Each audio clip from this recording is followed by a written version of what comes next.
cette table va être plutôt en français, puisque Christine va être assistée de Réanne pour faire la traduction, c'est ça? Voilà. Et du coup, je vous propose de commencer tout de suite. Est-ce que Marielle, ça te dit de commencer? Alors, je vous propose, comme tout à l'heure, 15 minutes. Comme ça laisse 5-10 minutes après de questions derrière. 5 grosses minutes. Ça marche et je te ferai un petit signe quelques minutes avant. D'accord. Bon. Donc, je suis ici comme représentante de l'espéranto. L'espéranto qui est un outil d'une nature dont on n'a pas trop parlé dans les outils de lutte pour l'instant, c'est un outil linguistique. C'est un outil linguistique qui a été créé il y a un siècle, un quart, il y a 125 ans, dans un objectif très précis pour développer la justice et la fraternité entre les peuples. C'est beau quand même. Hein? Si vous voulez en espéranto, pour kreskigi, la solidaretson kai egaletson inter la popoloj. Bon, alors ça a été créé par un monsieur qui était juif. Il était russe parce qu'il habitait dans un coin où l'Empire russe considérait que tout le monde était sous sa tutelle, mais ce coin était en Pologne et lui-même était d'origine lituanienne. Dans la ville donc, de Pologne orientale où il habitait, en gros, ça se battait dans les rues toutes les 5 minutes parce que les différentes communautés s'affrontaient. En plus, il y avait des Allemands, il y avait une enclave allemande, donc il y avait Allemands, Lituaniens, Polonais, Russes, donc les Juifs locaux qui parlaient soit yiddish, soit un peu hébreu à la synagogue. Donc ça se battait beaucoup. En plus, de temps en temps, n'est-ce pas, fin du 19e siècle, il y avait des pogroms, donc là, ça se battait encore plus et il y avait du sang partout. Et lui avait, à qui ça ne plaisait pas du tout, il était petit garçon, il avait constaté de façon très judicieuse que dans tous ces conflits, il y avait 2 aspects qui jouaient quand même un rôle évident, c'était les conflits entre les langues et les conflits entre les religions dans les communautés locales. Alors, il s'est dit que les religions, on verrait un peu plus tard, et que par contre, pour les langues, on pouvait peut-être faire tout de suite quelque chose pour essayer de désarmer un peu l'agressivité entre des communautés qui ont des raisons de s'opposer. La raison, c'est pas la langue. Les langues, c'est innocent, les langues. Seulement, si les communautés s'affrontent, très souvent, ça passe par la langue. On s'injurie dans sa langue, on n'est pas content d'entendre la langue de l'autre, on méprise, on devient raciste, on méprise la langue de l'autre. Il y a énormément de choses bien connues comme ça. Bon, donc il a décidé de créer une langue internationale dans ce noble objectif de donner un instrument de communication. Alors, il disait à l'époque, nous ne sommes pas complètement naïfs, ce n'est pas en donnant une langue neutre aux gens qu'on va résoudre tous les conflits, mais en gros, ça peut servir. Ça peut servir, et ça peut servir d'instrument pour que les hommes, à travers la Terre, communiquent directement, sans passer par les systèmes de pouvoir qui existent. Et ça peut être utile aussi. Ça peut créer de la fraternité. Ça peut créer des liens réels entre les gens. Bon. Alors, pour comprendre un peu ça, je vous redis 1 ou 2 phrases sur le contexte des langues dans le monde. Alors, j'ai pensé que la très belle pyramide de notre ami Francis pouvait très bien servir pour représenter ça. Donc cette pyramide que vous avez vue sur les programmes, c'est donc notre système mondial avec en haut les possédants, là le petit nombre tout en haut, la classe moyenne, là les arrivistes, ceux qui sont un peu contents mais qui du coup veulent garder leurs privilèges, et puis en dessous il y a tous les déshérités, d'accord ? Une vision bien classique. Si on regarde l'ordre mondial des langues, c'est un peu pareil. C'est-à-dire, vous avez un petit groupe de langues au sommet, donc là c'est un peu la jet set des langues, hein. Alors elles sont parlées par beaucoup de gens, mais surtout elles sont reconnues, elles ont des rôles officiels stratégiques, hein. Donc, alors il y a une ou plusieurs langues dominantes. Ça change au fil de l'histoire, hein, depuis l'akkadien dans l'Antiquité du Moyen-Orient. Bon, hein, et puis il y en a quelques autres autour, c'est un peu mouvant, donc on peut dire qu'il y a une dizaine, une quinzaine de langues dominantes. On peut être plus précis, dire qu'il y a une ou deux langues dominantes. Bon, alors en dessous, on a, je vais dire par exemple une centaine de langues. Une centaine de langues qui, elles, sont reconnues officiellement. Par exemple, elles sont peut-être reconnues dans un État, elles peuvent être reconnues dans les instances internationales, elles existent officiellement. Donc c'est pour ça que je dis c'est un peu la couche moyenne, la classe moyenne des langues. Elles sont parlées, par exemple, elles ont 10 ou 20 millions de locuteurs, ce genre de langue. Bon, alors donc, vous voyez, là, j'en suis à 150, puis une dizaine, quelque chose, moins de 200 langues. Alors ensuite, il y a les déshérités. Est-ce que vous savez combien il y a de déshérités dans les langues? C'est-à-dire les langues qu'on a perdues? Non, les langues qui existent actuellement. Alors, nous avons un linguiste réputé ici, mais je lui demanderai de ne pas parler, puisque j'ai vérifié mes chiffres avec lui pour pas qu'il me corrige tout à l'heure. Donc, on a vu qu'on était d'accord, mais je lui demanderai de ne pas répondre. Alors, combien de langues déshéritées, c'est-à-dire le paquet en bas, les langues pauvres? 5000. 2000. Bon, il y en a quand même plus de 4000. Parce que largement, même plus, parce qu'en tout, on considère qu'on a à peu près 6000 langues, on va dire, hein. Alors, bon, mon classement, c'est juste pour donner une idée, hein. Mais ça veut dire que vous avez plusieurs milliers de langues qui sont des langues, alors on pourrait dire pauvres pour prendre ce vocabulaire, hein, qui sont des langues pauvres, qui ne sont pas reconnues, qui n'ont pas de valeur officielle, et puis très très souvent qui sont en voie de disparition, qui vont disparaître. Bon, parce qu'on est dans une situation où il y a énormément de langues en voie de disparition.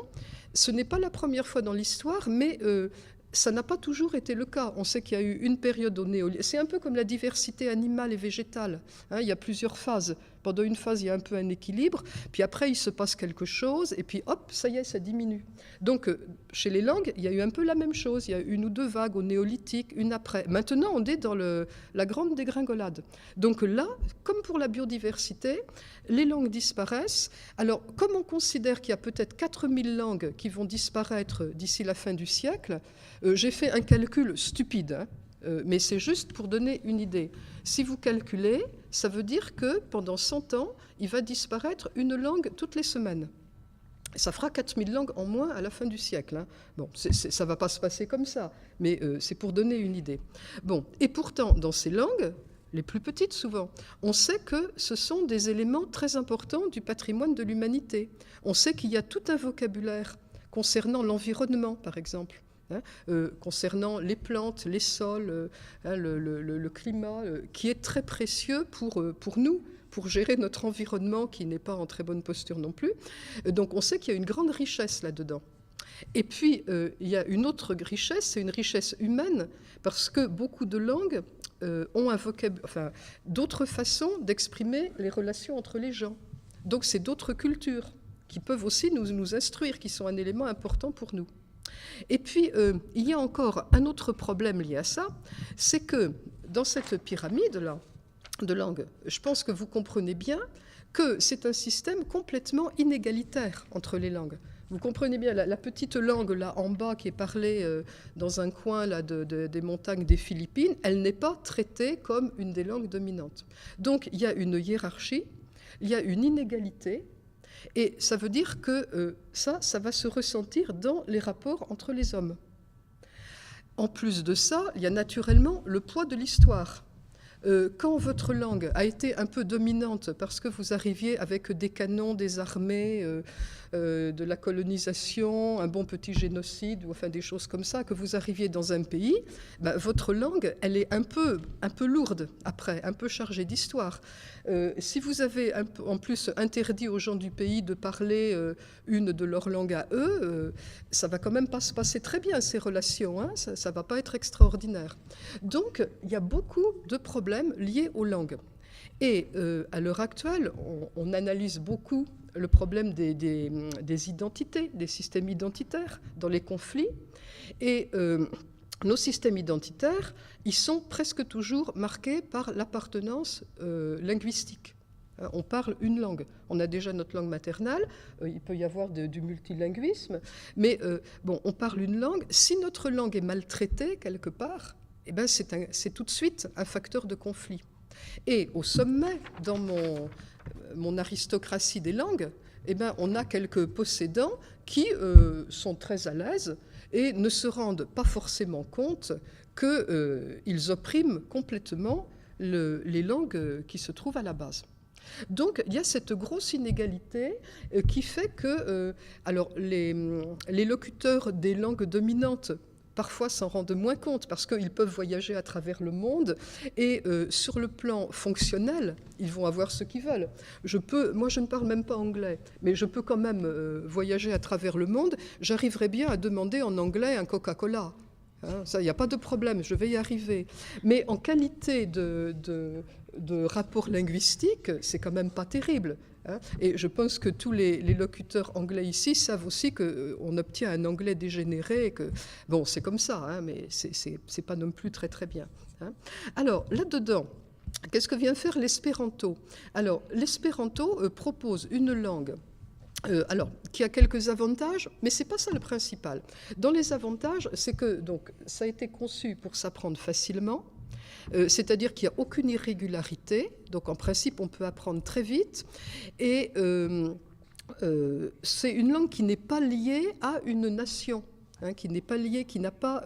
Maintenant, elle a une histoire parce qu'elle a 125 ans. Alors, elle a une histoire qui est assez jolie, qui est pleine d'histoires de solidarité. Enfin, je pourrais vous raconter plein de choses.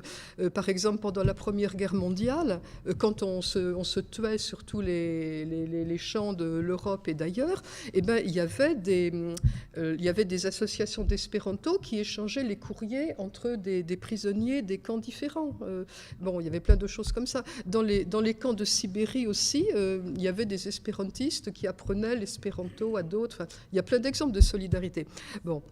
Mais enfin, sinon, l'espéranto n'est pas lié à un pays, à une nation. Donc ça évite des problèmes. Je voulais vous citer, comme nous sommes quand même dans un lieu un peu anglophone, je voulais vous citer, j'aime bien cette phrase de Roosevelt, qui avait dit en 1918, à propos des États-Unis, il avait dit « Nous n'avons de place que pour une langue dans notre pays, et il s'agit de la langue anglaise, et nous espérons qu'elle fera de notre peuple le peuple américain, et non pas un ramassis de polyglottes. » Alors, je pense que c'est intéressant, parce que cette phrase montre bien un des gros problèmes des langues dans le monde moderne, c'est que souvent, les langues sont liées à un État-nation, donc les langues sont utilisées comme instrument de nationalisme, pour renforcer le centralisme d'un État, pour créer du patriotisme. C'est toujours mieux d'envoyer des soldats faire quelque chose s'ils sont un peu motivés. L'argent est un bon motif, mais le patriotisme, ça marche bien aussi. Hein. Bon. Et puis d'autre part, ça montre là, quand même, un noble président américain, ça montre le mépris qu'il avait. On est tous surpris de voir le mépris qu'il avait pour ce ramassis de polyglottes, parce qu'être polyglotte, c'est peut-être pas mal quand même. Bon, donc ça veut dire que parler diverses langues comme ça, avoir un immigré qui peut-être parle 5 ou 6 langues, eh ben, le ramassis de polyglottes, enfin, vous voyez, c'est quand même pas bien terrible. Hein, bon. Donc, l'espéranto n'a pas ces problèmes. Oui, c'est bon. Hein. L'espéranto n'a pas ces problèmes. Il s'apprend bien. Et en pratique, c'est vrai qu'il y a un phénomène bizarre, c'est qu'il crée tout de suite des relations concrètes différentes avec les autres personnes. Alors, c'est un phénomène bizarre, ça. Alors, moi, je peux vous dire, j'ai appris l'espéranto un peu il y a une dizaine d'années, comme ça. Ça me paraissait amusant. Bon.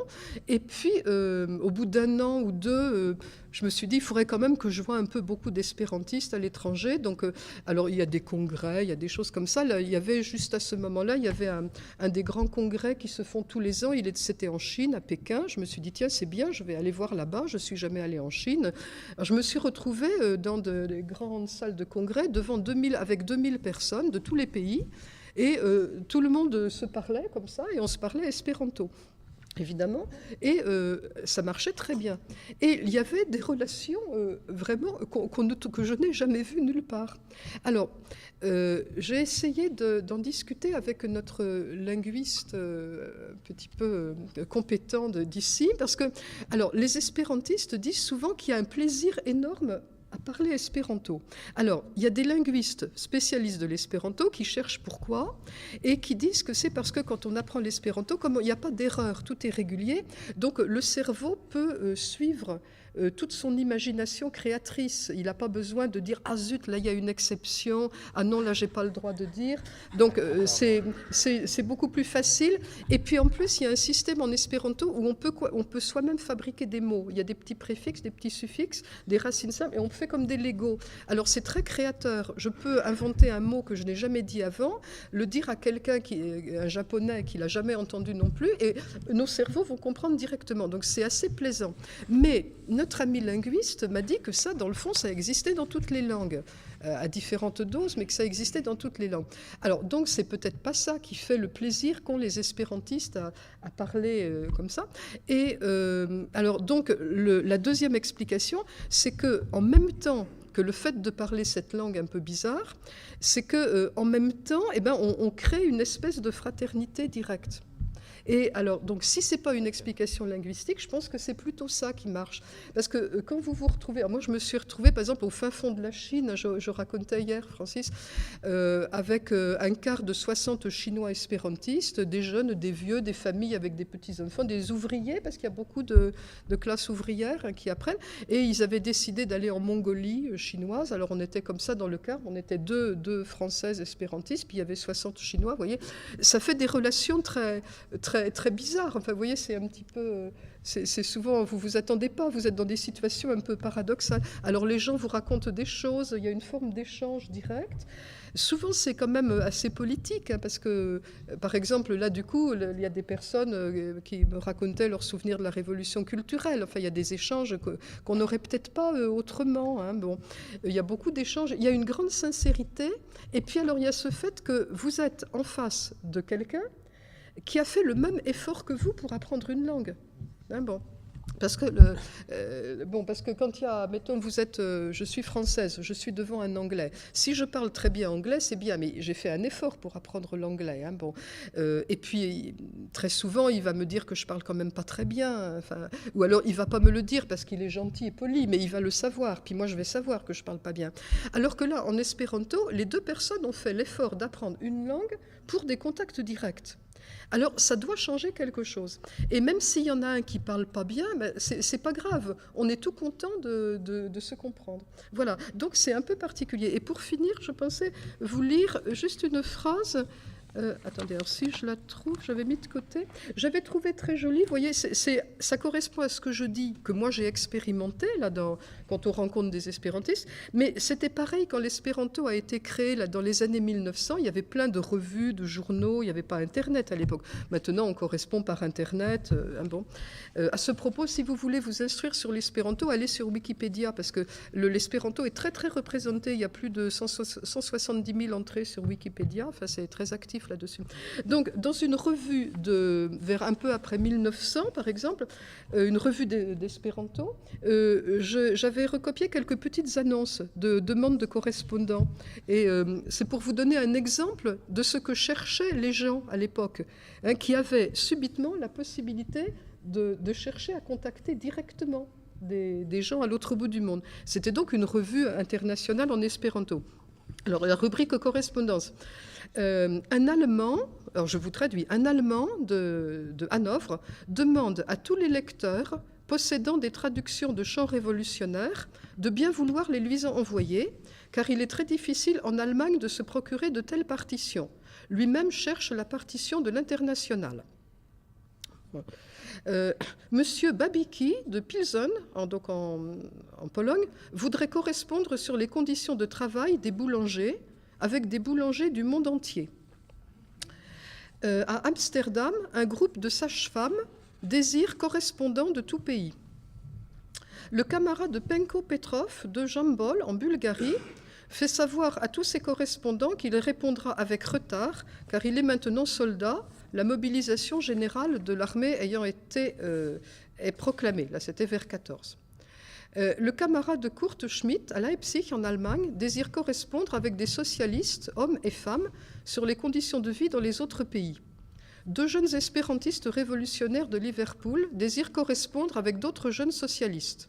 Le camarade Mitica Ișoneavu, menuisier en Roumanie à Bucarest, désire correspondre avec des espérantistes de tout pays, principalement avec des révolutionnaires russes. Vous voyez, je continue. Donc voilà, vous voyez le genre d'attente qu'on trouvait, et maintenant on a la même chose, hein, c'est-à-dire que là vous avez un instrument linguistique qui est vraiment qui marche bien, hein, concrètement, mais vous avez surtout toute une attente de relations directes derrière, et c'est vrai que ce genre de contact qui peut paraître simple, parce que après tout maintenant c'est pas difficile d'aller rencontrer des étrangers, bon, on prend le train, l'avion, mais là il y a quelque chose derrière qui fait très vite tomber les préjugés.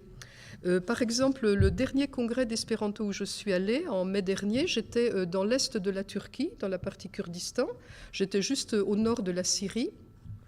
Et donc, il y avait tout un mélange de gens. Il y avait un monsieur qui était arrivé du Tadjikistan, mais vraiment à la course, en disant, de Dushanbe, de la télévision, il avait entendu parler de l'espéranto, il a dit « je veux apprendre tout de suite », il était arrivé en avion. Hein, bon. Il y avait dans des congrès là, que j'ai vus en Turquie, par exemple, des Israéliens et des Iraniens, hommes et femmes. Je me rappelle une fois où il y avait, après le soir, il y avait une discussion, il y avait 3 Israéliens de différents bords, hein, bon, et il y avait 3 ou 4 Iraniens, enfin hommes et femmes. C'est pas évident, des gens normaux, pas des militants quelque chose, pas des diplomates, pas des, enfin, vous voyez. Et après une soirée, on pouvait compter les préjugés qui avaient disparu. Hein. Bon, et j'ai vu beaucoup de situations comme ça. Voilà. Merci. Pas trop long.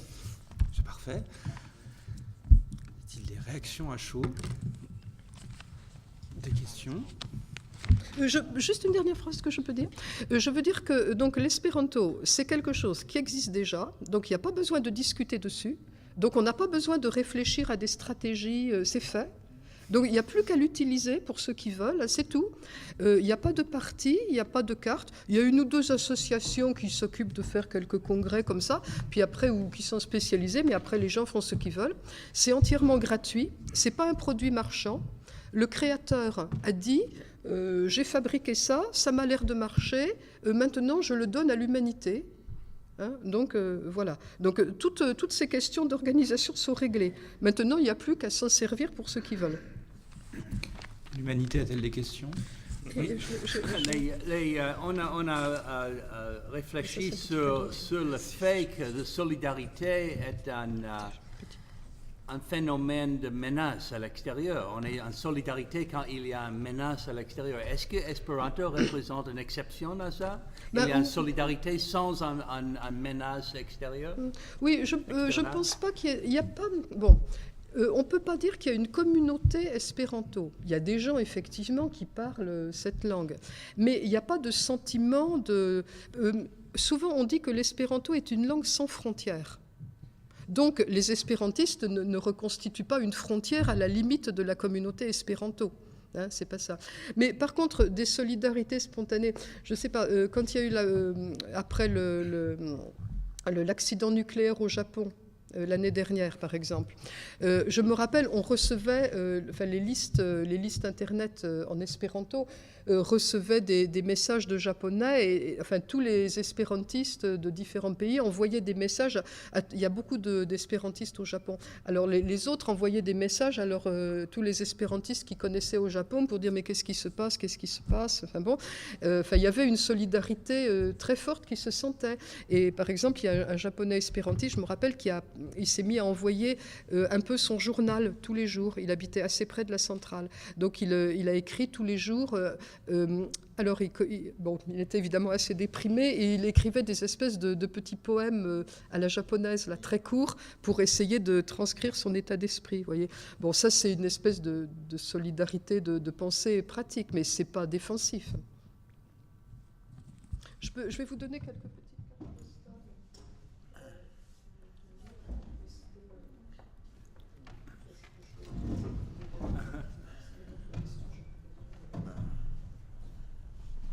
Par rapport aux interventions précédentes, en fait, ça pourrait être accordé au logiciel libre.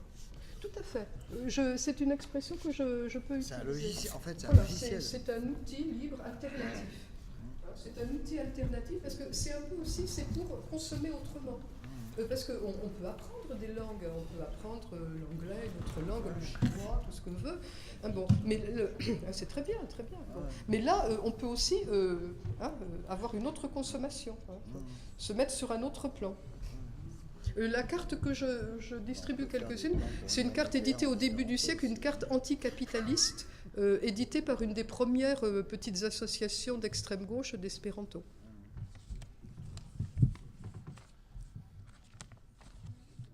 Eh bien, je vous propose qu'on passe à la deuxième intervention. Moi, je propose aussi qu'on prenne la liste. Comme ça, je me décharge de la responsabilité sur Francis. Et du coup, à Christine Magide, assistée de Réanne. Vous y êtes ? Allez, à vous. Peut-être faut faire passer le micro, Simon, si tu peux.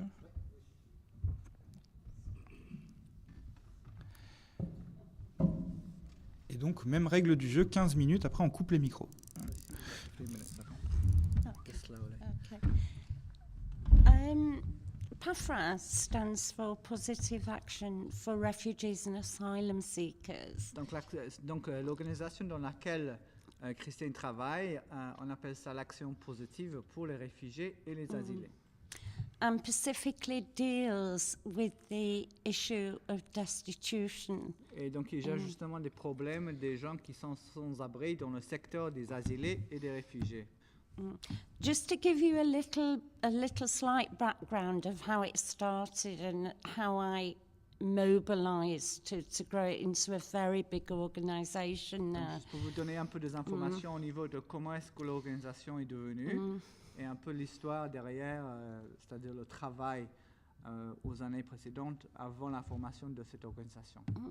In 2003, I set up an organisation called Positive Action for Refugees. Donc en 2003, Christine a déjà formé une organisation qui s'appelle l'Action Positive pour les réfugiés à cette époque-là. Which was to meet the huge gap in unmet need in the city. And that was language support, it was integration, it was housing. Qui a eu l'objectif justement de s'adresser aux espèces de, c'est-à-dire là où il y a des manques de capacité dans les c'est-à-dire l'information de maison, du support, de langue, donc c'est-à-dire une sorte de support social. Sadly, when Tony Blair came into power, he brought in and changed our asylum policy radically. Donc malheureusement, à cause du fait que l'ancien Premier ministre Tony Blair est devenu au pouvoir, lui catégoriquement il a changé, c'est-à-dire la politique envers les asilés et les réfugiés et le secteur de l'immigration totale en Grande-Bretagne. And he wrote into policy that he would render asylum seekers destitute within 21st century Britain. Et que lui il s'est installé dans sa politique qui voulait justement mettre les asilés dans la rue en tant que, en faisant partie justement de la politique envers les immigrés. And his actual quote was that he would deter abusive asylum seekers from entering the country. Et donc il voulait quand même mettre un pont, c'est-à-dire contre les faux asilés, si vous voulez, parce que lui il pense que vraiment les gens abusent le système. He brought various pieces of legislation in. Donc il a introduit plusieurs fiches de politique dedans. That eroded the rights of asylum seekers in the UK. Qui vraiment ont réduit le pouvoir et les droits des asilés en Angleterre. Which eventually you could see this would lead to thousands being left homeless. Et par conséquent, il y avait un millier des asilés qui justement étaient laissés sur la route du jour au lendemain. The most important rights that were removed were the rights to work and the rights of appeal. Et donc à cause du fait que le droit de travailler a été enlevé, du jour au lendemain, il y avait des milliers des asilés qui étaient justement laissés sans support.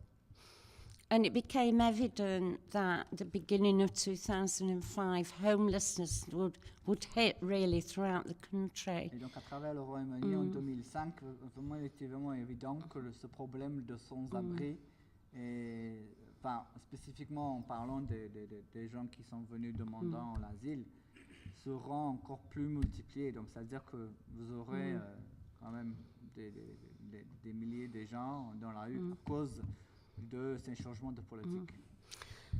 In November of 2004, I couldn't pay my rent in this broken down house and Donc, attic I En was novembre working in. 2004, Christine elle a eu une espèce de bâtiment qui était vraiment dans un quartier vraiment défavorisé et est arrivé dans un point où il n'y avait pas l'argent en fait pour payer le loyer de ce petit espace. Vraiment, c'était juste une petite chambre où elle faisait le travail. And in the week before I had to go, I had 78 asylum seekers with black bin liners. La semaine avant de partir, en novembre 2004, elle a eu plus ou moins 78 destitués asilés qui sont venus au bureau avec tous leurs vêtements pour s'annoncer qu'ils étaient tous à la rue. And 8 attempted suicides. Et to parmi ces cope with. 78, il y avait plus ou moins 8 parmi eux qui ont essayé de se suicider. And this was the beginning. Et là, c'était le début. I had no money, I had nowhere to work. Donc, elle n'avait pas d'argent pour payer son loyer, pour chercher un petit bureau pour travailler. Et donc, elle travaillait à partir de la voiture. And people were already on the streets. Et donc, les gens, ils étaient déjà en train de dormir sur la route. And there was no strategy in Leeds by local authority. Et donc, il n'y avait pas de stratégie par le Conseil général, il n'y avait rien inscrit dans la politique pour essayer d'aider ces gens-là. Or any other organisations to deal with Ou this. même pas d'autres organisations pour essayer de gérer ce problème. So I got in my car, Donc, Oui. elle est rentrée dans la voiture. which was my office. I filled it with food. I filled it with sleeping bags. Donc, elle a And rempli la voiture avec des sacs à couchage et puis la nourriture pour essayer d'aider ces gens-là. and I used to work on the streets for Et months. elle travaille à partir de la voiture sur la route pour essayer d'aider ces gens. I had 3 particular people in, and that year the winter the temperatures were below zero. Donc à cette époque-là, l'hiver, vraiment, il faisait vraiment super froid. Et puis, elle a eu 3 clients en particulier qui vraiment souffraient gravement. And one gentleman I was trying to look after had been shot Et in the leg. un monsieur, là, il a eu un ballon dans sa jambe. On l'a tiré là-dessus. And because he was sleeping rough, developed gangrene. Et à cause du fait qu'il dormait dans la rue, il a eu enlevé la jambe. He was refused medical care at that time. Et à cette époque-là, on a refusé d'être traité à l'hôpital. I had another person with pneumonia Elle a eu quelqu'un d'autre qui souffrait de la pneumonie, who could not get medical care under the asylum legislation at that qui, sous time. la politique des asilés, n'a pas pu avoir l'accès pour être traité à l'hôpital. And an elderly man with heart disease. Et quelqu'un vraiment bien âgé qui a eu beaucoup de problèmes de cardiaque, qui n'a pas eu l'occasion de rentrer à l'hôpital non plus. And these were tragedies waiting to happen. Donc ce sont des tragédies qui étaient justement là sur la part de s'approcher. I I first started by mobilising the press, both locally and nationally, to run this article on what was happening in our city. Donc elle a commencé par mobiliser un peu les médias pour les informer de ce qui s'est passé et pour les avertir justement des événements et de la politique en fait et quelles conséquences ils ont justement envers ces gens-là.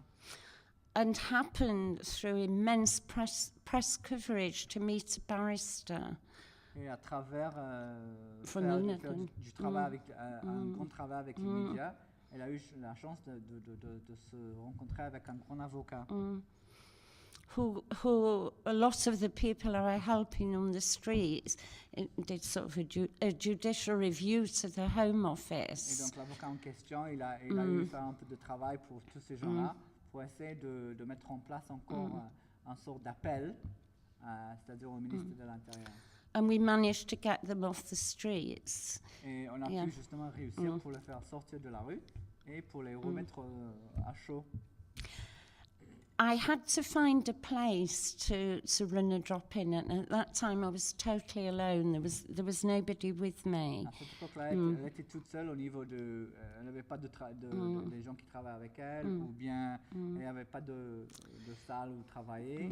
Donc, elle a dû chercher ça toute seule.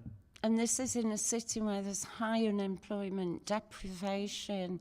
We had newly arrived migrants from EU. We had Et donc là, c'est dans une ville qui est vraiment... enfin, il y a des côtés qui sont vraiment défavorisés, qui sont vraiment pauvres. Il n'y a pas d'argent, il n'y a rien dessus.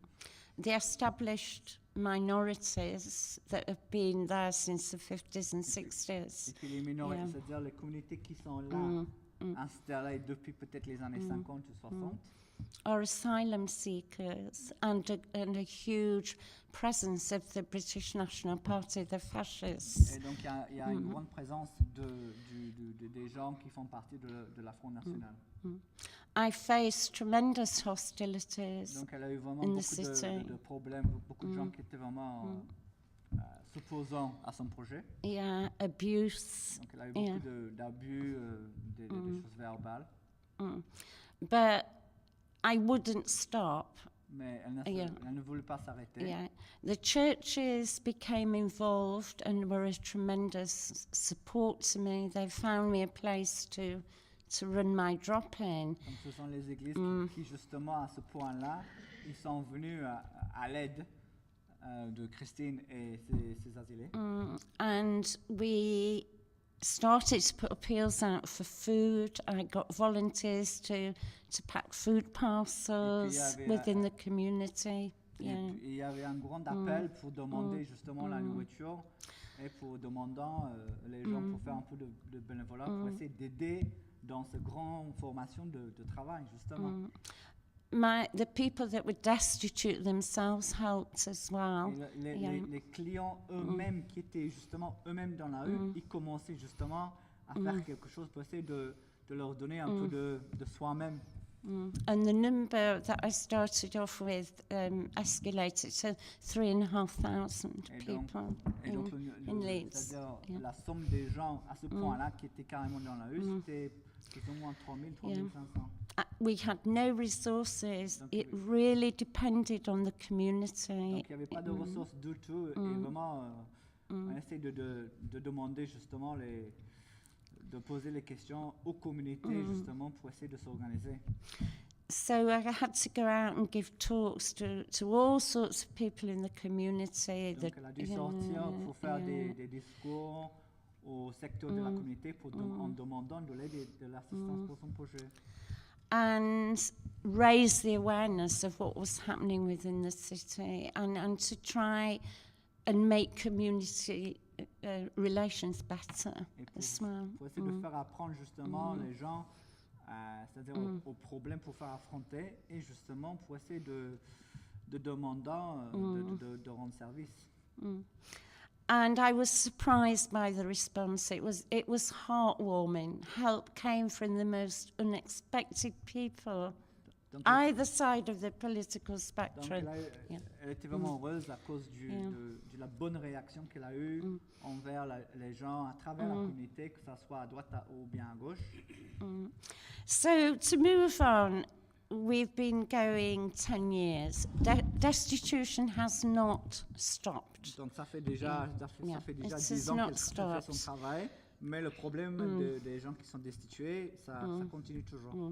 And we're the only destitution project in Leeds. Et nous sommes Yeah. le seul projet qui s'agit au niveau de ce problème à Leeds.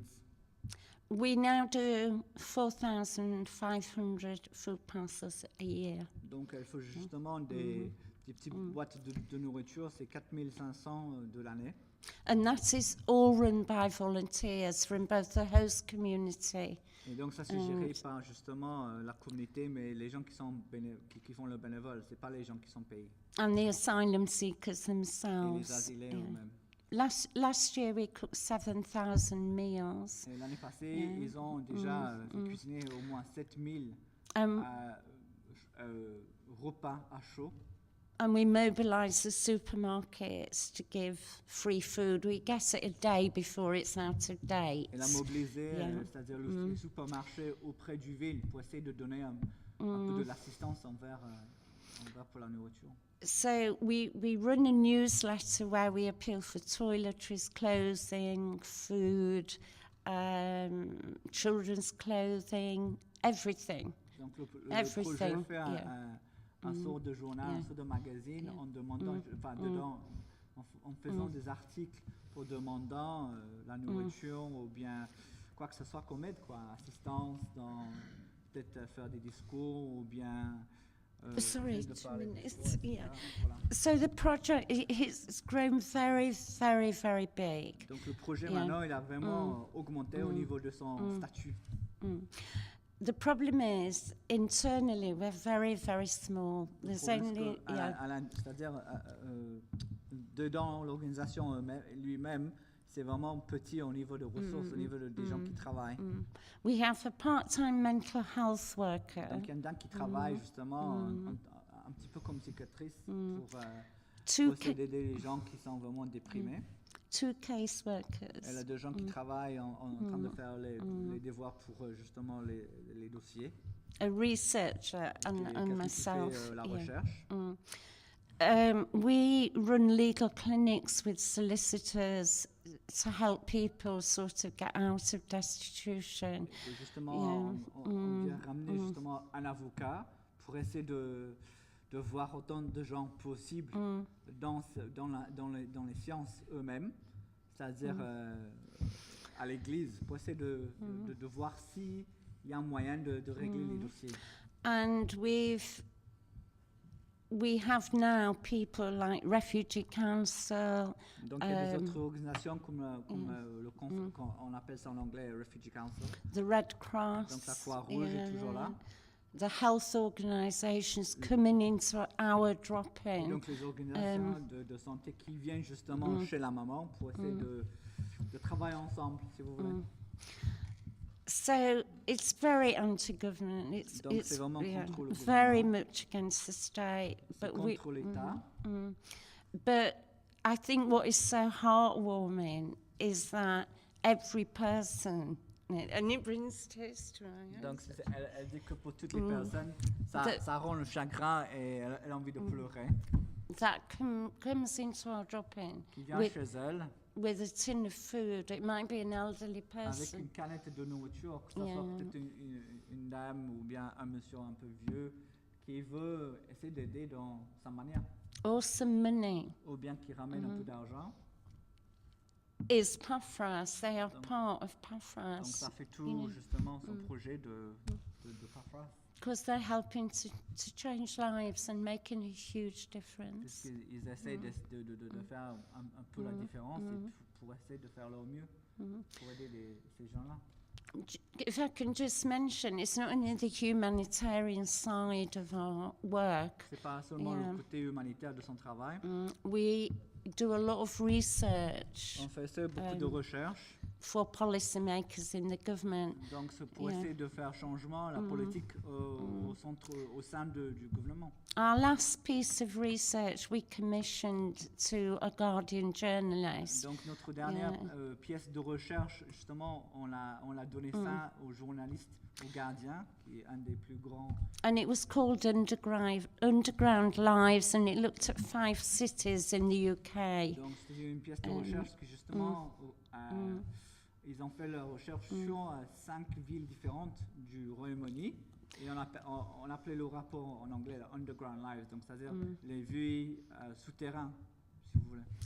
And it was actually featured on BBC television. Donc le rapport, Yeah. justement, il était venu justement au regard des gens sur la BBC, With the Home Office Minister. avec Yeah. un des ministres du gouvernement dedans, en train de s'adresser le rapport. And we also now have the Archbishop on board and the Bishop of Ripon in Et maintenant, Leeds. ils ont Yeah. l'archevêque et l'évêque de la région locale qui essaie d'assister aussi dans ce projet. Who sit in the House of Et Lords eux, in the government. Yeah. ils assistent justement, enfin, ils ont un petit siège, c'est-à-dire dans le Parlement eux-mêmes, That are bringing questions qui into justement se posent power. des questions au gouvernement. It's a struggle, Donc, c'est and une we lutte. are fighting every single day for justice, Donc on continue la lutte pour la justice, for people's equal rights, pour their les gens d'avoir les dignity, droits de l'homme, their access to medical care, pour avoir l'accès au traitement, their immigration cases, pour essayer de régler les dossiers d'immigration, and the right to have the basics that we all need et pour in avoir le droit life. d'avoir justement les choses que chaque personne doit avoir dans la vie. And I know it's happening all over Europe, Et je sais but que ça se passe partout en Europe, in Britain, it's Britain's inhumane shame. mais c'est vraiment c'est dégoûtant justement que la Grande-Bretagne puisse mettre la politique envers les gens qui n'ont complètement rien. And we are running out of money. Et ils And n'ont pas d'argent, ce projet. I will not close my doors, even if I have to go on the streets On ne with va pas fermer le projet, même si in the ça veut dire marquee. qu'elle We'll still continue do son it. travail Yeah, dans la we'll voiture. still do it. So you have to stand up, never be silent, Elle dit que fight il faut for. toujours se tenir debout, il faut toujours se lutter, Fight for social justice and il faut equality, toujours se vivre pour la justice. and never give up hope. Et il ne faut jamais cesser l'espoir.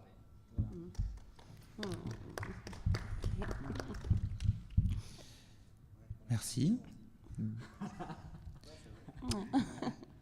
Des réactions, des questions, des demandes de précision, des liens avec ce qui a été dit. Non.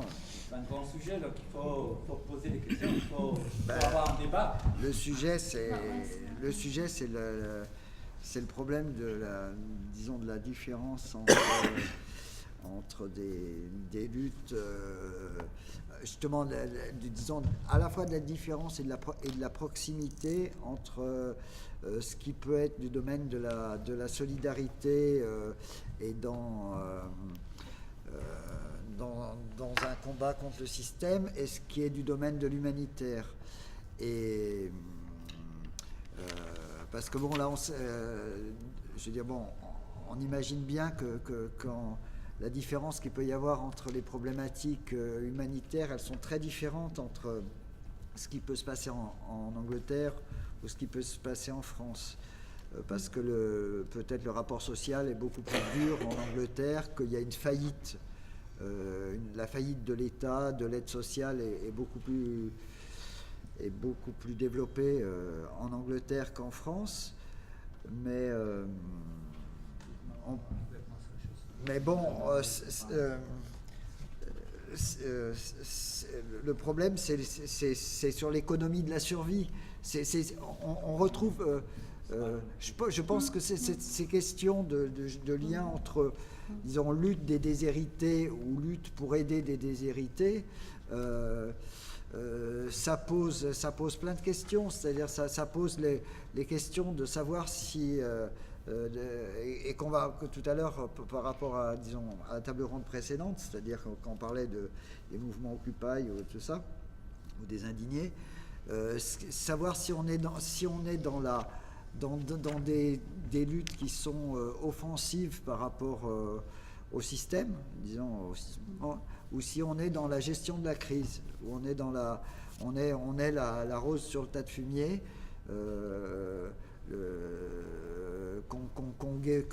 qu'on soigne les maux du capitalisme, que le capitalisme est incapable de soigner ses maladies, et que donc c'est le mouvement social qui va soigner les maladies du capitalisme. Voilà.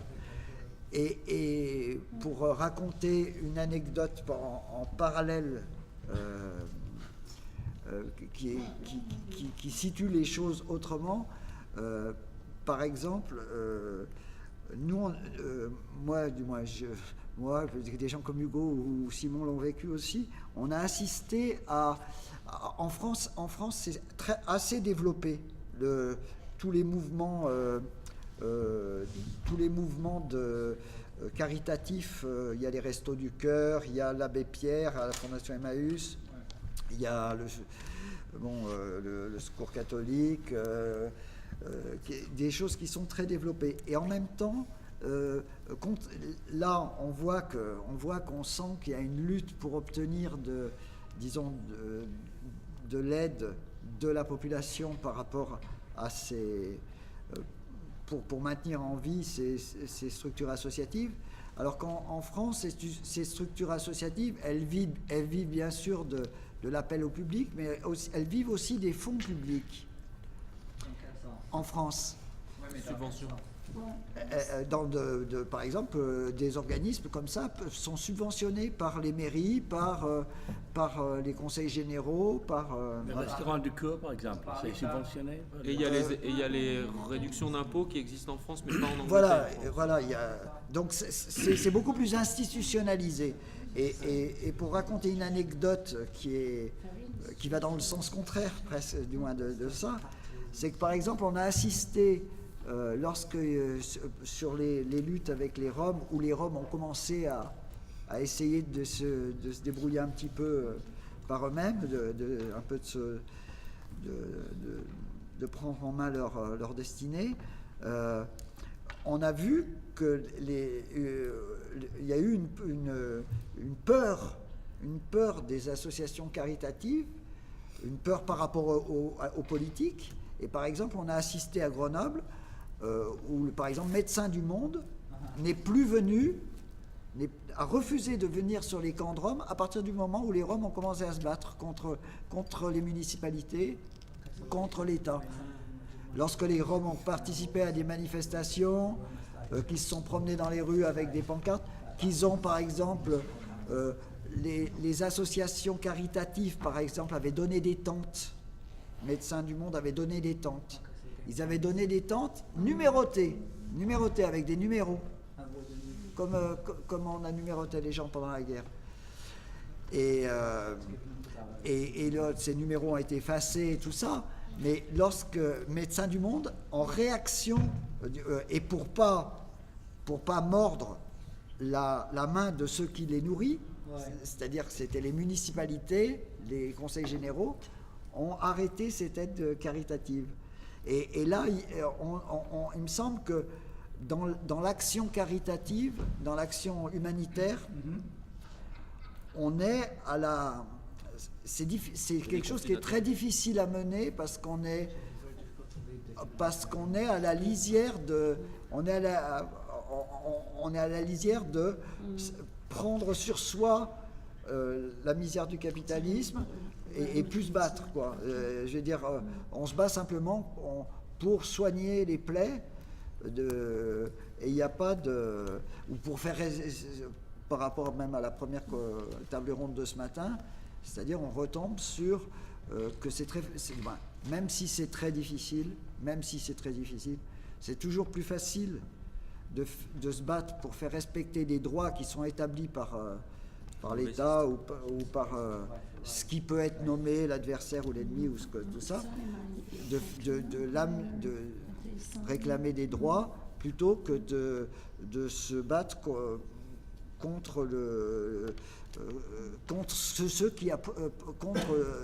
rapport social qui a produit ces situations-là. Mais n'oublie pas que le rapport social et le problème de crise économique. Oui, mais bien sûr, c'est la même chose. C'est la même chose, tout à fait. Mais n'oubliez pas que la question de l'immigration, la question du racisme, on a parlé de ce matin, de cet après-midi, c'est totalement une chose différente. Et chaque fois que j'ai un débat avec qui que ce soit, les gens me disent « Oh, mais on ne peut pas parler à l'immigration avec toi parce que tu es tellement à gauche ou à ce côté-là. » Je dis non, parce que les gens ne savent pas, ils ne connaissent pas, ils n'ont pas des capacités de parler sur un sujet parce qu'ils ne savent pas de quoi ils parlent. C'est tout. Quand ils parlent de l'immigration, ils ne savent pas que les gens, ils parlent des gens qui en fait, ils ne connaissent pas et donc il y a la haine. Oui, non, mais c'est clair. Il n'y a pas de problème là-dessus. C'est ça. C'est ça le problème. Il n'y a pas de problème. Dès qu'ils savent de quoi ils parlent, là, ils peuvent commencer à faire un débat. Mais jusqu'à ce que les gens arrivent à ce point-là où ils savent très bien de quoi ils parlent, il faut qu'ils se taisent, c'est tout. Just say that the medical thing's now overturned. C'était pour recentrer le... Christine veut répondre, je crois. Non, mais... Sorry, I can't stand up asking Ray how it's been. Non, mais c'était pas une intervention critique de. Non, je sais. C'était pas une intervention critique, c'était simplement que ce genre de lutte ou de je veux dire qu'on peut trouver formidable et très forte contre le racisme, disons voilà, en même temps quoi. Après, je vois où tu vas en venir. Voilà, en même temps, c'est aussi c'est une lutte qui est dans un piège. On est dans un piège un petit peu, il me semble. Voilà, c'était juste une remarque sur les relations qui peuvent qui peut y avoir aujourd'hui, et je pense que c'est quelque chose qui peut ça va s'empirer, ça. C'est-à-dire que partout en Espagne, en Grèce, dans tous les endroits où la crise se développe, ça va s'empirer. One short question. Yeah. Christine, is there an effort, a possibility to, as you're distributing food and clothing to these poor, destitute people, to introduce a political dimension of resistance so that they can get on their feet and fight with you for their survival? They do. We are the only, because we're independent, we're not a statutory organisation. We have the only voice in Leeds that can speak out. Now, what activities do these immigrants engage in that is forcing the hand of the ruling class of Leeds?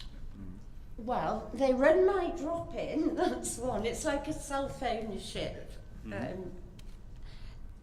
They're very frightened to go on the streets. We've had sleep-outs where some of my clients will come with me, but they're very frightened that they'll be picked up by the Home Office teams on the streets. Yeah, they appear in our research. Ben oui. They appear at events we do to raise money and speak out. So you wouldn't describe them, as Jordi was saying in the previous roundtable, as passive victims. No.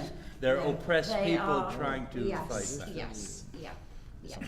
And we can give them a platform, and we can give them a voice through our research, through our events, and more of them are speaking out. I mean, it's just such an inhumane asylum system. It's dehumanizing. It doesn't see people as people.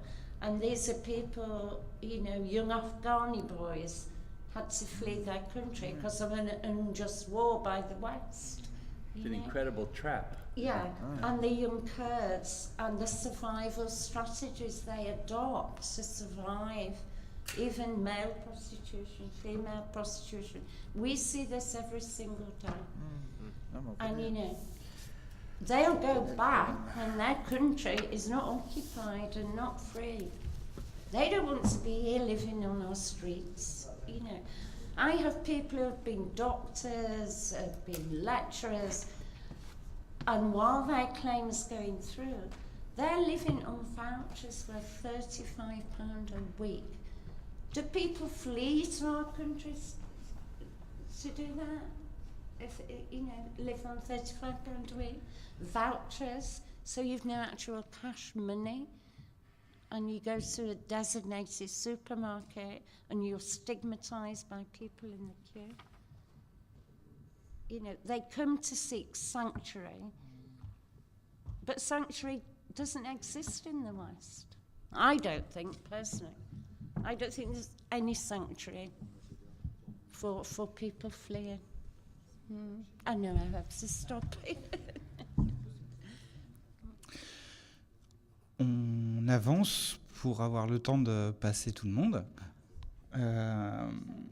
Habib, Elgareth, à toi. Merci. Il faudrait passer le micro.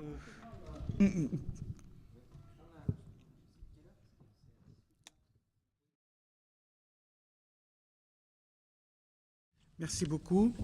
Je vais vous parler de la révolution de Jasmin en Tunisie qui s'est transformée en ce qu'on a appelé le printemps arabe.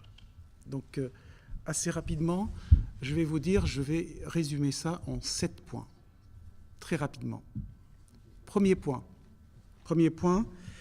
je crois que, première idée, personne, je dis bien personne, ne s'attendait à une révolution en Tunisie. Aucun pouvoir, aucun État, ni les États-Unis, ni la France, ni la Russie, aucun État ne s'attendait à ça.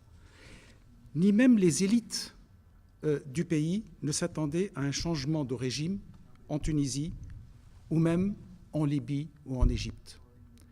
Juste pour vous rappeler ça, n'oubliez pas que M. Kadhafi a été reçu à l'Élysée. Le président français est allé aussi en Libye. On a beaucoup parlé aussi du voyage de Michel Alliot-Marie en Tunisie, qui avait utilisé l'avion privé de quelqu'un qui est très proche de la famille Ben Ali. Tout ça, c'est dans la presse. Donc, personne ne s'attendait à ça. Ça, c'est la première idée. La deuxième idée, c'est qu'il ne s'agit pas d'une révolution, mais d'une révolte.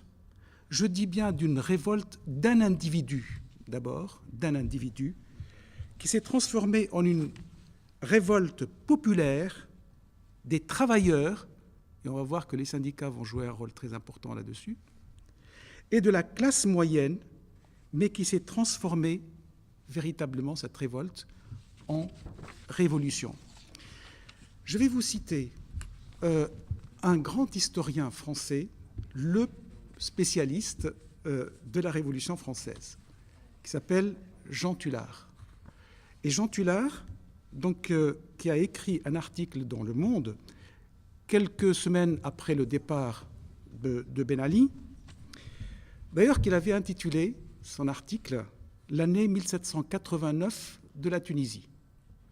Ah, c'est un très bon article où il fait véritablement un parallèle entre la Révolution française et la Révolution de Jasmin. J'ai envie de vous citer là aussi, excusez-moi, donc quelques phrases très rapides de cet article. En un mois de soulèvement, le peuple tunisien a obtenu la chute du régime de Zine El Abidine Ben Ali. S'agit-il d'une révolution ? Point d'interrogation. Nous sommes en ce moment même dans une phase charnière de soulèvement tunisien. De simple révolte, ce mouvement est en train de devenir une révolution. Une révolte est un acte spontané qui naît d'une indignation, d'un ras-le-bol, d'un accès de désespoir. Elle est généralement anarchique, sans chef, sans mot d'ordre et limitée localement.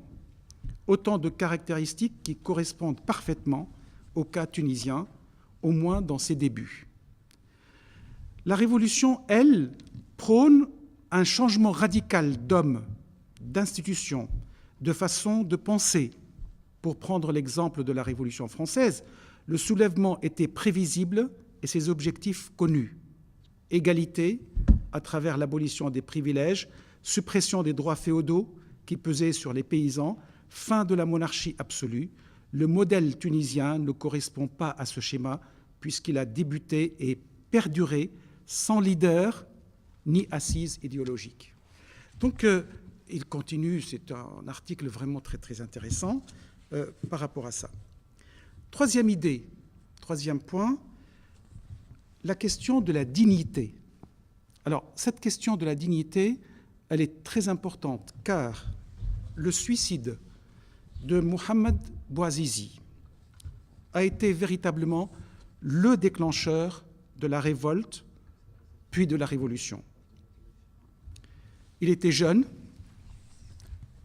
un jeune chômeur, qui a installé simplement un étalage dans la rue de Sidi Bouzid, région minière qui se trouve à l'ouest, au sud-ouest de la Tunisie, mais qui n'avait pas d'autorisation pour justement faire ce commerce, pour vendre dans la rue. Il fallait l'autorisation finalement de la mairie. Il n'avait pas d'autorisation pour faire ce commerce. Et voilà, une jeune fille de la police municipale le contrôle et suite à sa protestation, elle le gifle et lui interdit de continuer la vente sans autorisation. L'humiliation, c'est ça l'humiliation, est directement liée au pouvoir représenté par la policière qui a giflé le malheureux chômeur. Alors Mohamed Bouazizi, il se déplace devant la préfecture, enfin le gouvernorat de Sidi Bouzid, et là, il s'immole par le feu le 14 décembre 2010.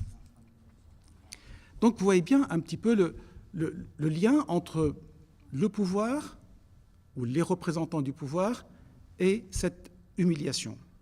Quatrième idée, une mobilisation sans précédent. La proximité des régions minières, parce que cette zone de Sidi Bouzid, il y avait déjà, depuis 2008, des mouvements de grève pour le recrutement des ouvriers donc,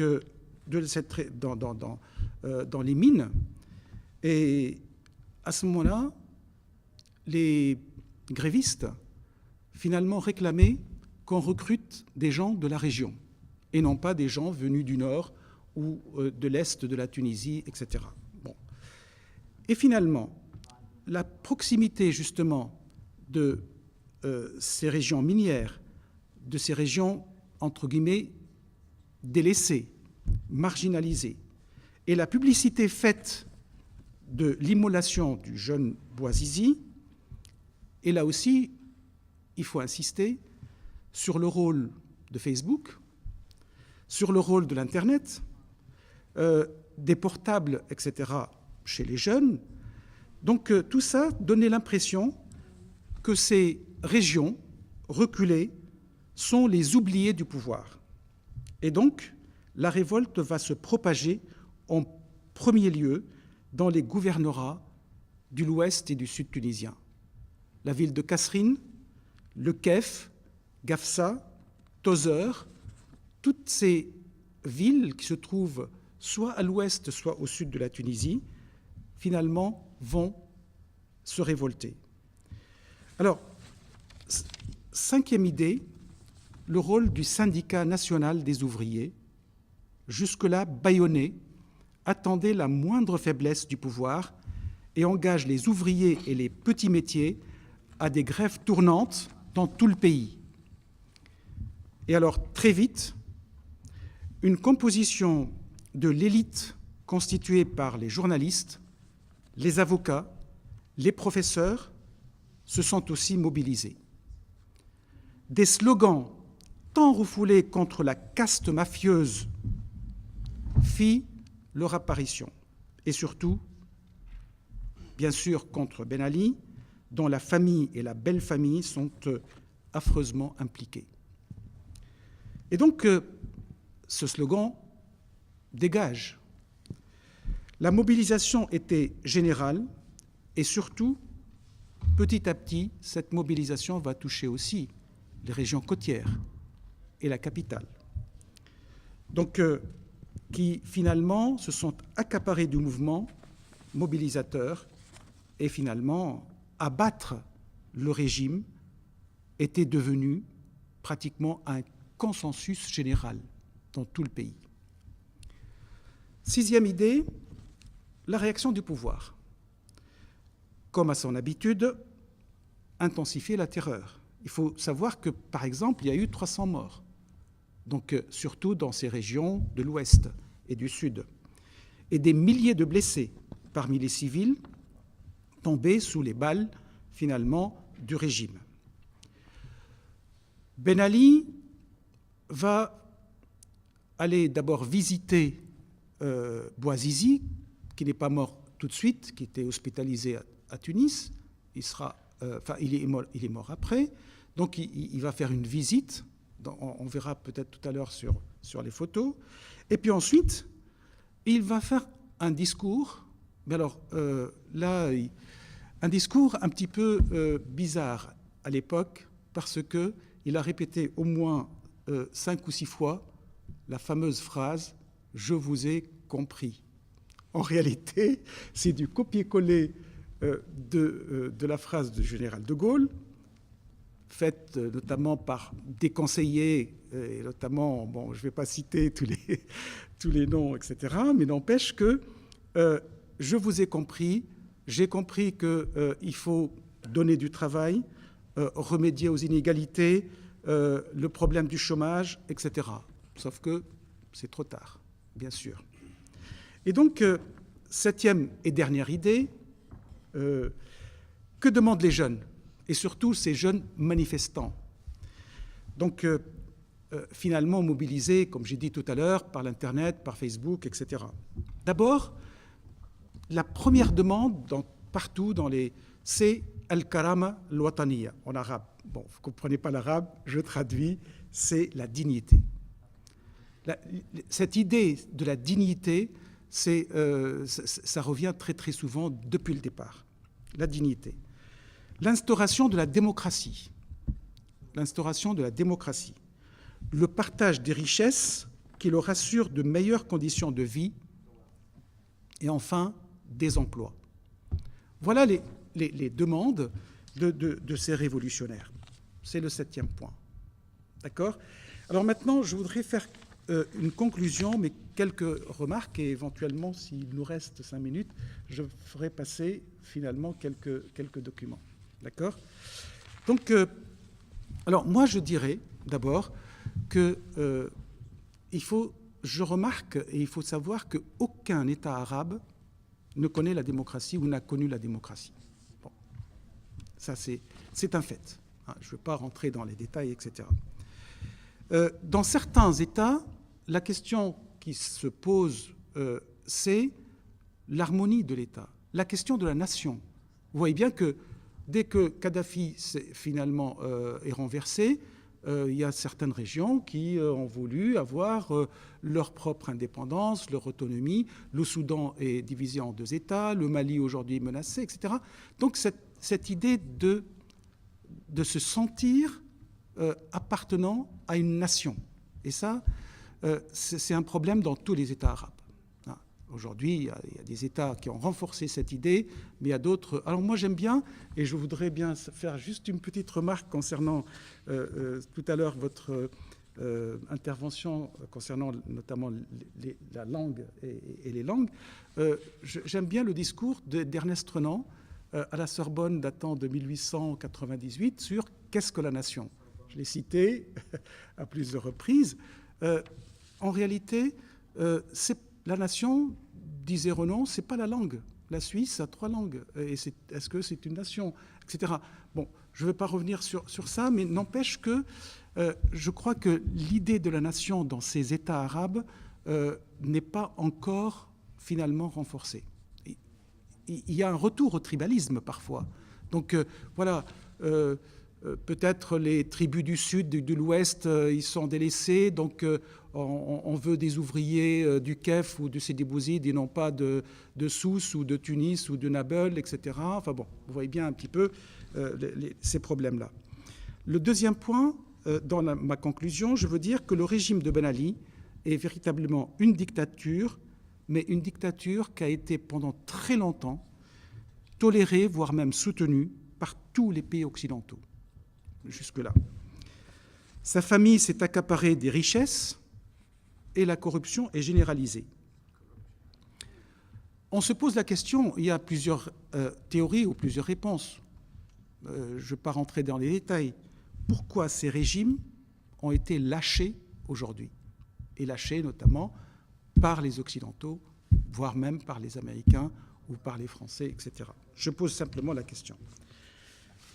Les hommes et les partis en place après la Révolution n'ont pas participé à cette révolution, mais se sont introduits et étaient plus ou moins des opposants à Ben Ali et vivaient confortablement à l'étranger, à commencer par le président qui vivait à Paris depuis à peu près 20 ans, ou même le chef de Nahda, M. Ranouchi, qui vivait à Londres depuis très longtemps, etc.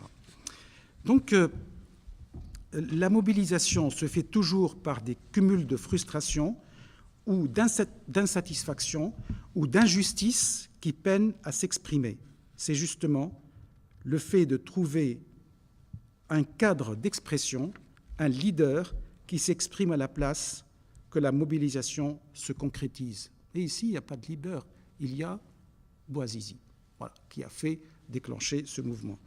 Donc, vous voyez bien que la mobilisation a échappé et échappe aux dirigeants et à l'élite. Tout un chacun sur un site internet ou ayant un porte-voix peut faire ce que De Gaulle ou d'autres idoles faisaient pour mobiliser ses compagnons, voire tout un chacun pouvait faire un réseau de mobilisation qui, avec de l'argent, qui, avec des idéologies, qui, avec la terreur. Alors, les idéologies, ça peut être l'islam. L'argent, ça peut être l'argent, je ne sais pas, on a cité à plusieurs reprises le Qatar, l'Arabie, etc. Et donc, vous voyez bien que cette révolution, finalement, elle va être par la suite accaparée peut-être par d'autres personnalités ou d'autres partis qui n'ont pas participé à cette révolution. Je voulais terminer en 2 mots. Ce n'est pas la première fois qu'on a fait une tentative de révolte, voire de révolution en Tunisie.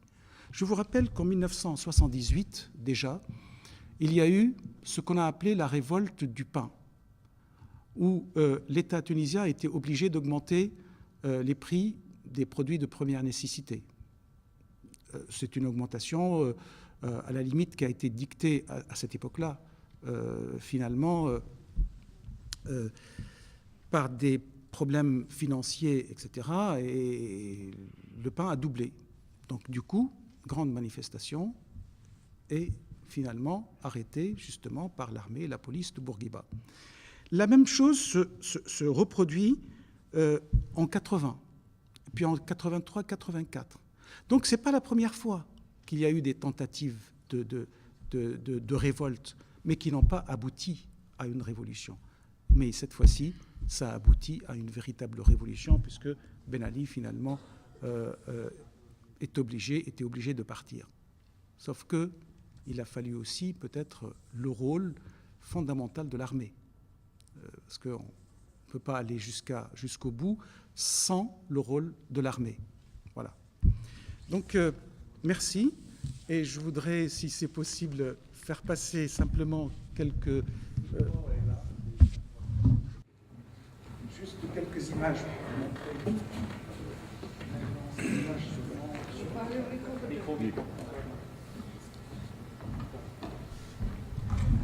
Alors, le drapeau tunisien symbolise effectivement la Tunisie. Donc, et à partir de ce moment-là, pour eux, ils demandent justement l'égalité, la démocratie, et ils ne remettent pas en cause finalement la question de l'État tunisien, etc. ce drapeau tunisien, vous voyez bien, pratiquement dans toutes les photos, il y a le drapeau tunisien.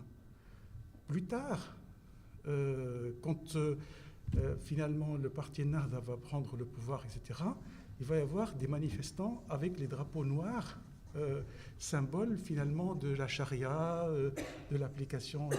Il y en a même qui vont demander de changer le drapeau tunisien. Donc voilà. Je ne sais pas si j'ai répondu, mais...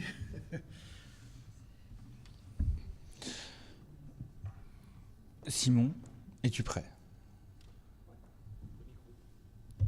Attrape le micro.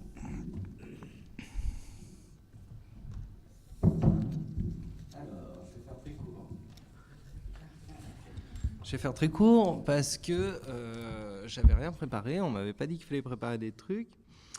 Mais je vais quand même essayer de répondre au sujet qui était sur les limites qu'on rencontre dans nos luttes et notamment en termes de mobilisation. Qu'est-ce qui va nous empêcher de nous mobiliser et d'obtenir des résultats conséquents? Et alors, je vais pas parler des limites dues au système qu'on combat. On en parle déjà beaucoup.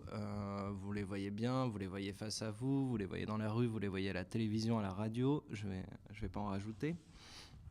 Du coup, je vais plutôt parler des limites à la fois organisationnelles et des limites internes qu'on rencontre dans nos luttes. Les luttes dont je vais parler, c'est quand même des luttes plutôt de mobilisation sociale, de type mouvement social. C'est des luttes que je connais plutôt bien. Il y a d'autres types de luttes, mais celles-ci sont celles que je connais le mieux, et du coup, c'est celles dont je vais vous parler. La première chose qui limite un mouvement social, c'est le temps libre. Nous sommes dans des sociétés où les gens n'ont pas le temps de se retrouver. Ils n'ont pas le temps de discuter, ils n'ont pas le temps de débattre, ils n'ont pas le temps de se réunir. Et tout à l'heure, on en discutait avec Dom, il y a les questions d'occupation, d'essayer de libérer des espaces, mais la première des priorités pour les gens, c'est pas de leur libérer des espaces, même s'ils en ont de moins en moins, des espaces de démocratie, mais c'est d'abord de leur libérer du temps. On a tous, aujourd'hui, vous prenez une vie avec un plein temps, avec une famille et avec une activité extra dans un club ou autre. Et c'est bon, vous avez rempli votre semaine. Et pour les activités citoyennes ou militantes, il vous reste plus de temps. Pourtant, à la base d'une mobilisation sociale, il y a forcément, on l'a vu là ce matin, il y a forcément un moment de rencontre, un moment où on reconnaît le problème dans lequel on est, on reconnaît que c'est un problème qui nous concerne tous. Et à partir de cette reconnaissance, on se décide à aller le combattre. Et tant qu'on n'a pas fait ce préalable, tant qu'on n'a pas eu un moment pour mettre en commun nos problèmes et se rendre compte que nos problèmes sont sociaux et ne sont pas personnels, on ne peut pas lancer de mouvement. Il n'y aura même pas de problématique. Donc la première chose à faire, c'est de libérer du temps. Et pour ça, il y a plusieurs façons de le faire. Il y a les blocages, il y a les grèves. Les grèves, on en parle souvent, on dit souvent que la pertinence stratégique d'une grève, c'est de bloquer l'outil de production. C'est une analyse quand même très marxiste des choses, très jolie et très théorique, sauf que globalement, on bloque rarement la machine capitaliste avec des grèves. Par contre, les grèves conservent un intérêt pour moi qui est fondamental, qui est de libérer du temps. C'est tout le temps que les gens ne passent pas au travail, ils peuvent le passer en AG, en réunion, avec même leur famille, à prendre du temps pour discuter et réfléchir sur les problèmes qui les concernent. Donc la grève est à conserver, au moins pour cet avantage-là, qui est très important. J'ai parlé des blocages, on faisait la comparaison entre blocage et occupation. Si vous occupez, c'est vrai que du coup, vous y passez beaucoup de temps. Alors le mieux, c'est de se réunir sur les temps d'occupation, ça marche aussi très bien. C'est ce qui s'est fait par exemple en Espagne, sur les places, où ils occupaient les places, mais ils ne faisaient pas que les occupés, ils s'assiedent par terre et jouaient aux cartes. Ils s'assiedent par terre et ils lançaient des grands débats, des grandes discussions, et ça leur permettait d'avoir la journée où ils pouvaient se retrouver et discuter. Donc voilà, ça d'abord il faut dégager du temps aux gens. Nous par exemple on se permettait de bloquer le campus, on cimentait les portes, on était assez tranquille de ce côté-là. Et ensuite, on avait du temps, les étudiants étaient libérés, ils pouvaient venir à nos AG, et c'est de là qu'on pouvait commencer un mouvement social digne de ce nom. Alors voilà, ça c'est la première limite. La deuxième limite qui vient juste après, c'est de s'inscrire dans la durée. Parce que le temps, c'est pas seulement au jour le jour, c'est que des fois, il faut que ça dure plusieurs mois pour obtenir des résultats.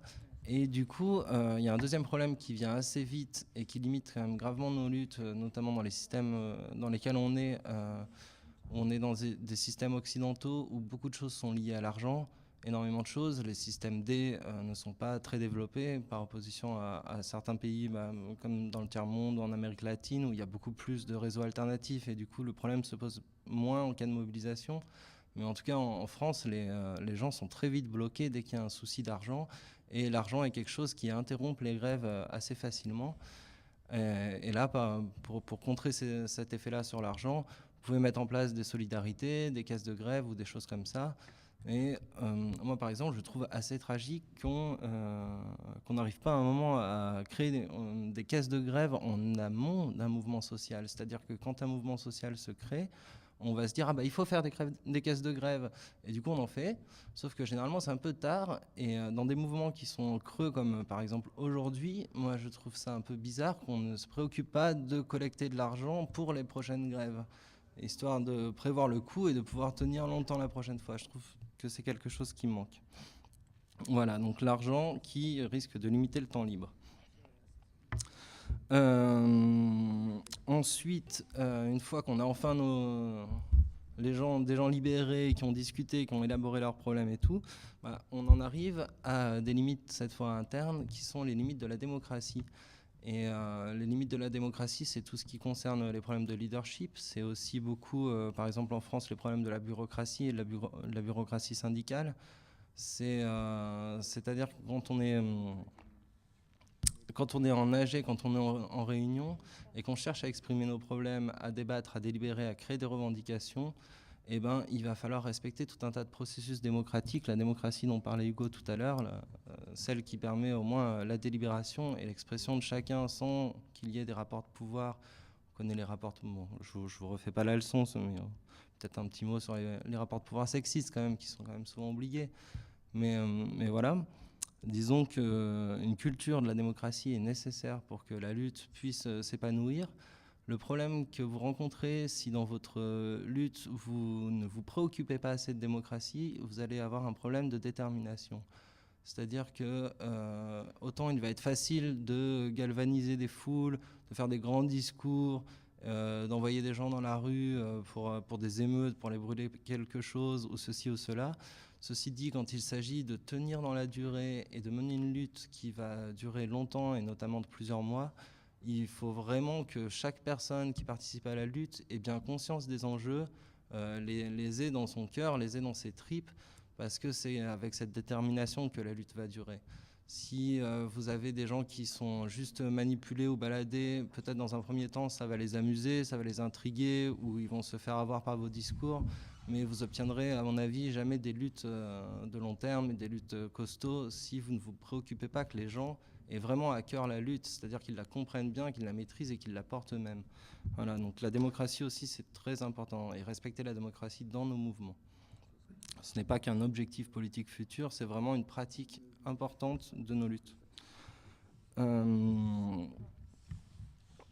moi, voilà, quand même le dernier point très important, c'est les questions de coordination. Là, aujourd'hui, on est limité parce que,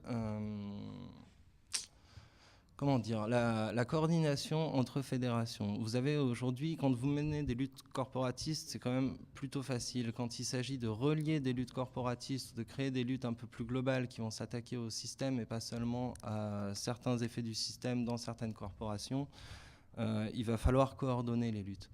Et la fonction de coordination des luttes, aujourd'hui, c'est quelque chose qui a quasiment disparu. En tout cas, dans le paysage français, je l'ai très peu rencontré. Le problème, c'est que ce sont les syndicats qui, traditionnellement, occupent cette fonction de coordination. C'est-à-dire que c'est eux qui disposent des outils logistiques, qui disposent des listes de gens, des numéros de téléphone, des listings mail. C'est eux qui font passer les informations d'une lutte à une autre. et qui faisait passer ces informations. Et aujourd'hui, tous ces outils de communication, de logistique, de coordination, c'est des outils qui, du coup, ne sont pas utilisés par les syndicats. En gros, ils font pas leur boulot. Seulement, ils tiennent toujours ces outils-là. Et le développement d'outils alternatifs au syndicalisme traditionnel, aux vieux syndicats traditionnels, est encore trop limité. Au dernier mouvement des retraites, on a quand même vu de nombreuses AG départementales qui ont surgi un peu sur tout le territoire, avec jusqu'à une AG nationale et la création d'un site internet. Et pour vous dire, bah voilà, c'était 2010 du coup. 2010, c'est très récent. J'espère que ça va continuer à se développer, qu'aux prochaines luttes, on va pouvoir réactiver ces réseaux-là. Mais en tout cas, dans les luttes précédentes, ça a énormément manqué. Tous les coordinateurs. C'est aussi, ça rejoint Alinsky parce que les organizers, community organizers, ils font beaucoup cette fonction de coordination, d'aller voir les gens et ensuite de pouvoir les rassembler. Ils font le lien entre les différents secteurs de la société. Et cette fonction du lien, voilà, elle était faite par les syndicats et ils ne le font plus vraiment. Et du coup, il y a vraiment une carence à ce niveau-là. Et aujourd'hui, je suis content qu'il y ait des choses qui soient organisées pour pallier cette carence. Parce qu'à mon avis, bah voilà, quoi, de la même manière qu'en interne, si on ne se rend compte pas, on n'arrive à rien. Entre différentes structures, si à un moment on ne se rend compte pas pour se mettre d'accord, pareil, on n'arrivera à rien. Voilà, donc les fonctions de coordination, temps libre, argent, coordination, c'était les principaux points. Je vais très vite puisqu'on n'a pas beaucoup de temps. Mais j'aimerais quand même dire aussi qu'il y a des questions de solidarité dans les luttes, et notamment je pense au secteur de la santé, c'est-à-dire qu'eux, ils vont rencontrer des limites qui sont vraiment, qui me semblent infranchissables. Aujourd'hui, vous avez en France un secteur public hospitalier qui est au bord du désespoir, au bord du gouffre. Vous avez des gens qui font énormément d'heures, en plus des heures qui ne sont pas payées. Je pense qu'il y a des gens qui sont beaucoup au bord du craquage. Seulement, comme moi, je ne me sens pas d'aller voir du personnel hospitalier pour lui dire il faut se mettre en grève. Ils sont contraints à leur travail parce que s'ils s'arrêtent de travailler, ça va être des morts, ça va être des blessés. Ils ont une responsabilité sociale qui est énorme. Et ces gens-là,